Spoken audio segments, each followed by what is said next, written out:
Have you ever wondered why so many brilliant people fail in life, while some average students rise to the very top? The truth is painful.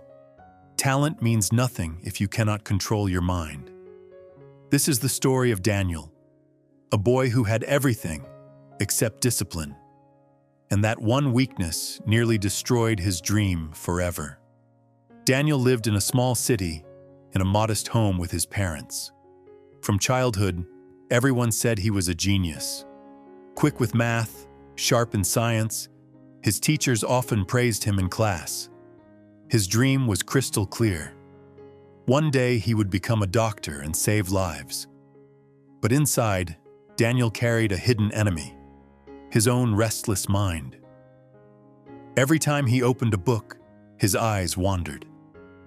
One minute he was scrolling through YouTube. The next he was daydreaming about cars, music, or vacations. He always told himself, "It's fine, I'll study later." There's still plenty of time, but later never really came. One evening, Daniel's school released the scholarship results. This was his chance, the one exam that could bring him closer to his dream. He rushed to the notice board, heart pounding. His eyes scanned the list. His name wasn't there. For a moment, the world around him fell silent. Friends who worked hard were celebrating, smiling, hugging their parents. Daniel stood frozen, his chest burned with shame. The next morning, whispers followed him in school. "Did you see? Daniel failed. Wasn't he supposed to be the smart one?" Teachers who once praised him now avoided his eyes. His parents said nothing, but their silence hurt more than words. That night, Daniel sat alone in his room, staring at his books. For the first time, he admitted the truth. "I'm not losing because of my brain. I'm losing because I can't control my mind." The next day, determined to change, Daniel searched for guidance. He found it in Mr. Harris, an old coach who worked at the school. People said he wasn't just a sports trainer. He shaped character. Even the most distracted boys walked out of his training with discipline written in their bones. Daniel approached him. "Sir, I need help.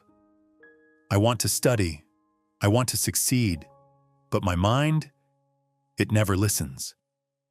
Mr. Harris studied him for a long moment, then said, "Meet me on the ground tomorrow morning. If you really want to change, I'll show you how." The sun had barely risen when Daniel arrived.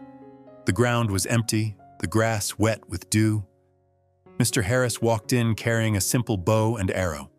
He set up a wooden target in the distance. "Shoot the center," he said. Daniel laughed nervously. "Sir, I've never used a bow." "Doesn't matter." Try. Daniel pulled, released, and missed badly. "What were you looking at when you shot?" Mr. Harris asked. "The trees, the wind, the board." Mr. Harris shook his head. "That's the problem. You looked at everything. Your mind does the same. When you sit to study, it looks at your phone, your thoughts, your distractions. Focus means this. When the arrow is in your hand, the target is the only world that exists." The words pierced Daniel deeper than the arrow ever could, but he still felt lost. "Sir, I understand. But where do I start? How do I train my mind?" Mr. Harris's voice turned firm. "There are 4 rules. If you can follow them, nothing will stop you. Rule 1. Guard your thoughts. Every time your mind drifts, drag it back. Don't let it roam like a wild dog. Rule 2. Build a routine. Same place, same time, every single day. The brain obeys patterns. Rule 3. Kill distractions. A locked phone is better than a broken dream. Rule 4. Practice daily. Discipline is built in drops, not floods. One day of focus means nothing.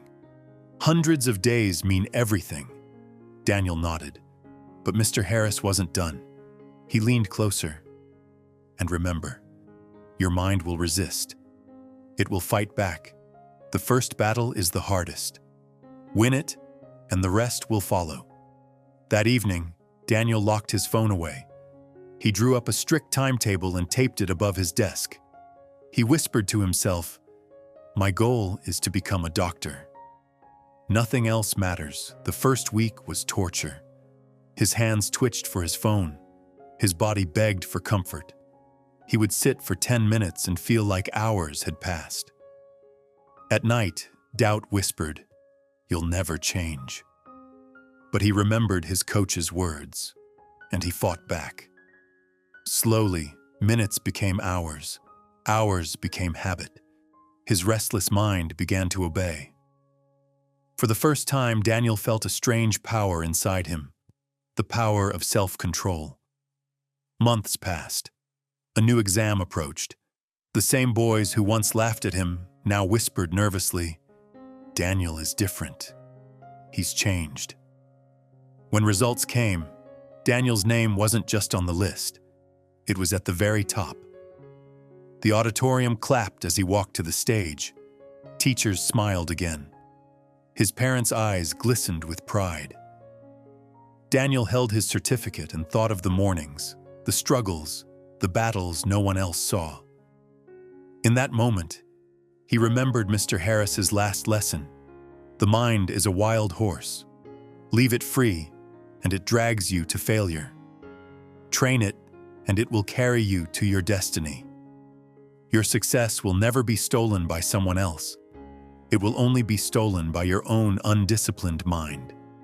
Guard it, train it, discipline it, and it will take you further than talent ever could.